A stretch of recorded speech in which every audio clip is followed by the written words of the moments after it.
productivity app nearly went bankrupt in 2015. Two guys worked there. They had no customers. They were weeks away from shutting down. So they moved to Kyoto, Japan, and rebuilt the thing from scratch in a rented apartment. And 10 years later, that app now has 100 million users, including me, and an $11 billion valuation. And they got there with almost no advertising budget. The company is Notion, and the thing that saved them wasn't a feature, it wasn't a pivot, it was 1,000 strangers on the internet who loved the product so much, they started selling it for free.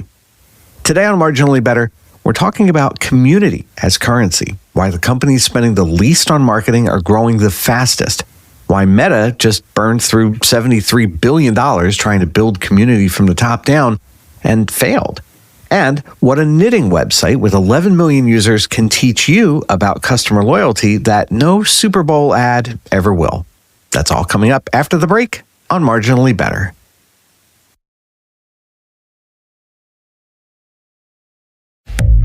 From the global headquarters of Johnson Taylor in beautiful New Jersey, it's Marginally Better. Here's your host, Joe Taylor Jr. Over the past few years, something shifted in how businesses grow. And if you're still measuring your success by follower counts and ad impressions, then you're probably measuring the wrong thing. So let's start with the most expensive mistake in recent corporate history.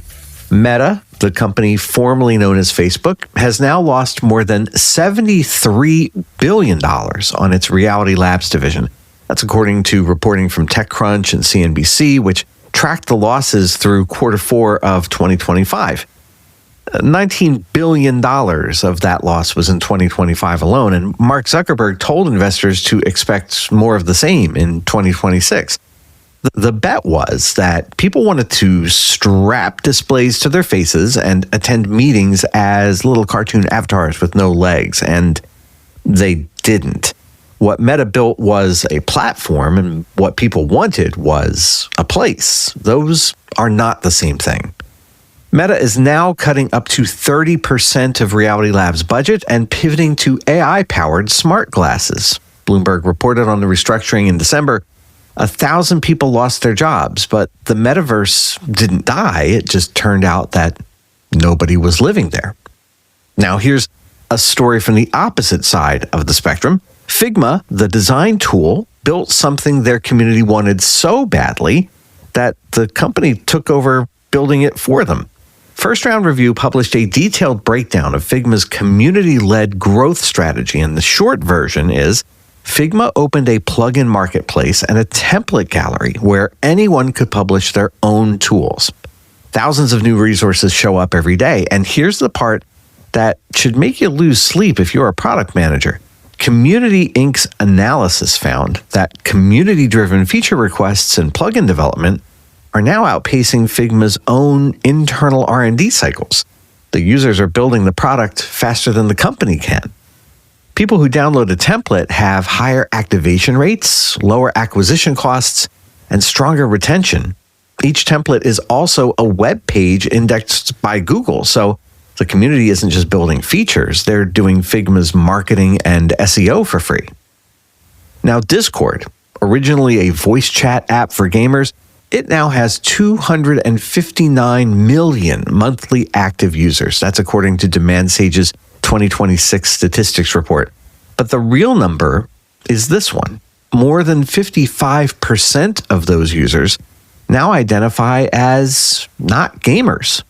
Startups are running customer support through Discord channels. Small businesses are using it as a real-time focus group. AI communities have made it their home base. The platform that was originally built for coordinating raids and video games is now where a whole generation of entrepreneurs goes to build companies.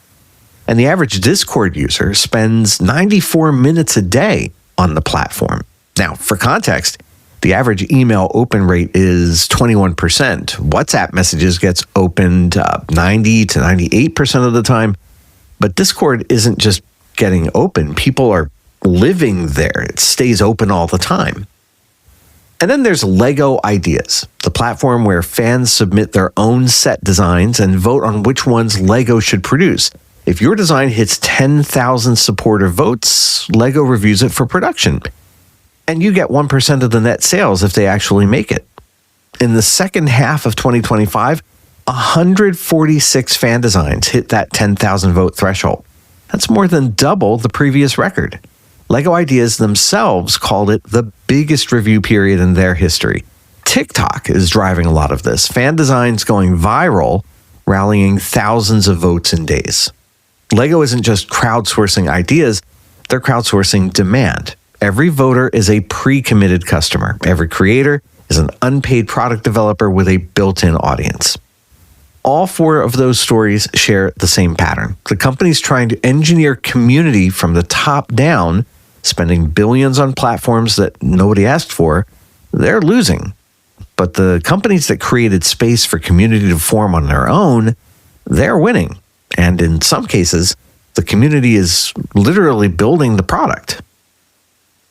Up next, the most dramatic version of this story that I've ever come across, a productivity app that was weeks away from shutting down, two founders who fled to Japan, and the community that turned their failure into an $11 billion company. That's after the break on Marginally Better. You know what drives me crazy? Beautiful websites that don't actually work. I'm Joe Taylor Jr. I see this all the time in my work at our user experience agency, Johns & Taylor. Here's what I've learned after more than 20 years of building websites. Most organizations approach this backwards. They jump straight into pretty mock-ups or use DIY site builders without understanding what their site actually needs to accomplish. That's why my team and I start with strategy, not just aesthetics. We've cracked the code on building websites that are both beautiful and functional.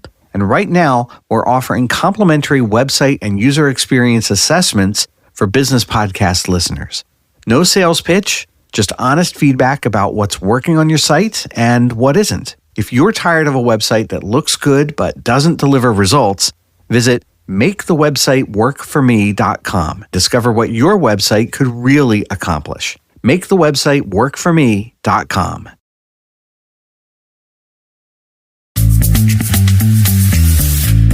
It's Marginally Better. I'm Joe Taylor Jr. In the spring of 2015, Yvon Zhao was running out of time. He was 27 years old, cognitive science grad from the University of British Columbia, and he'd spent the previous 2 years building a productivity tool that combined documents, spreadsheets, databases, and project management into a single workspace. The idea was elegant, but the execution had been, up until that point, a little bit of a disaster.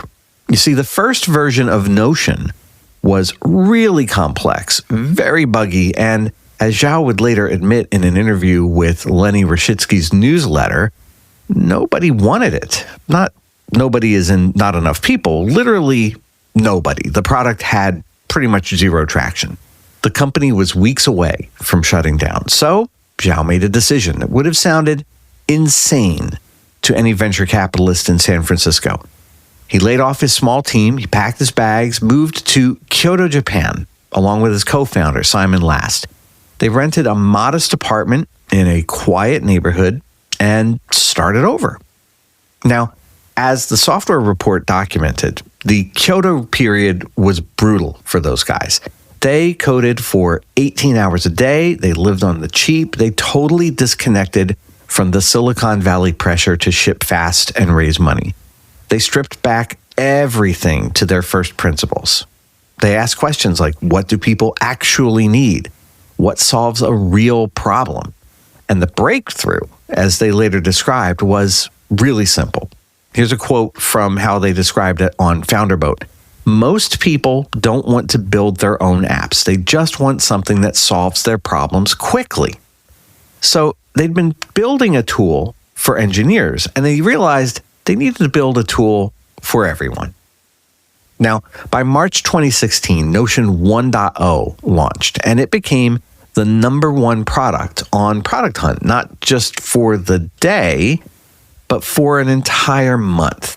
Now, Notion didn't even have a marketing department. They didn't run ads. They didn't have a sales team. What they had was a product that people genuinely fell in love with. And those people did something that companies often spend millions of dollars trying to manufacture. They told their friends. Now, the Growth Elements published a deep dive into what happens next. We've got links in the show notes. Users started creating their own Notion templates, organizational systems, project trackers, personal dashboards, and sharing them online. Some posted them for free. Others started selling them. And an entire cottage industry of Notion template creators emerged, completely independent of the company. And then came the ambassadors. Camille Ricketts, Notion's first marketing hire post-launch, noticed something unusual. People were tweeting about the product with the kind of passion usually reserved for sports teams and pop stars. First Round Review's marketing deep dive documented how Ricketts put out an open call for ambassadors, and 1,000 people applied within the first few weeks. Now, these weren't paid influencers. They weren't getting any equity or commissions. They were just fans who wanted to host Notion meetups or start YouTube channels reviewing Notion workflows and build templates for other people to discover. The company didn't have to hire a marketing team. The marketing team just showed up. Ben Huh, who stumbled across Notion on Product Hunt, became one of its most vocal evangelists, was eventually recruited to lead community. And as he told Better Mode in their case study, the first thing they did was create a forum just calling for folks to get involved. The community didn't need to be managed. It really just needed to be acknowledged. So that's how the flywheel started spinning for Notion. New users discovered the tool through templates shared on social media. They customized those templates for their own needs. Some of them created new templates and shared those. And other users found those templates, joined Notion, and the cycle repeated. The PM repo calls this the Templates, Creators, and Power Users flywheel. Each group feeds the next. Templates lower the barrier to entry. Creators produce content that drives discovery. Power users become advocates who bring Notion into their companies. And every template is a web page indexed by Google, which means the community is doing Notion's SEO work too. By 2019, 3 years after the Kyoto relaunch, Notion had 1 million users. And by 2024, according to SQ Magazine's statistics, 100 million users and $400 million in annual revenue. And they did it while staying profitable, something most venture-backed software companies treat as a distant theoretical goal, if not even something to avoid. Now, many analysis of Notion's recent $11 billion valuation will call out something remarkable. The company grew revenue 19 times over 4 years, while the valuation moved just 10% above its 2021 price. Jason Lemkin calls this a masterclass in patience, growing your valuation instead of inflating past it. But the real insight isn't about Notion's finances, it's about what their community represents. Digital Natives research found that Notion has over 1 million official community members, 1% of its user base, who actively create content, host events, or build tools for other users. They don't consider themselves customers, they're co-creators. And the distinction matters because you can't buy co-creation. You can't manufacture it with a $36 billion investment in virtual reality headsets. You can only earn it by building something that people care enough about to share. Yvonne Zhao put it plainly in his Sequoia Capital Spotlight. Quote, "Our biggest bet is that good community drives good business," end quote. 7 years after nearly shutting down in that Kyoto apartment, that bet is now worth $11 billion. After the break, if community is worth this much, why do most businesses get it so wrong? That's coming up on Marginally Better. If you're a business owner, I need to tell you something that might sting. Your beautiful website is probably costing you thousands in lost revenue. The Nielsen Norman Group found that 76% of professional websites, sites with million-dollar budgets, perform mediocre to poor on conversion. And if you built your site on Squarespace, Wix, or GoDaddy, your conversion rate is probably half of what it should be. Research shows the average business website can improve conversions by 35% or more just by fixing a few basic problems. I'm launching a new podcast called Website Reality Check. 10 episodes, each one walking you through research-backed fixes you can implement yourself, even on DIY platforms. Get free access to the first episode at websiterealitycheck.com. Stop leaving money on the table with websites that look great but don't convert. That's websiterealitycheck.com.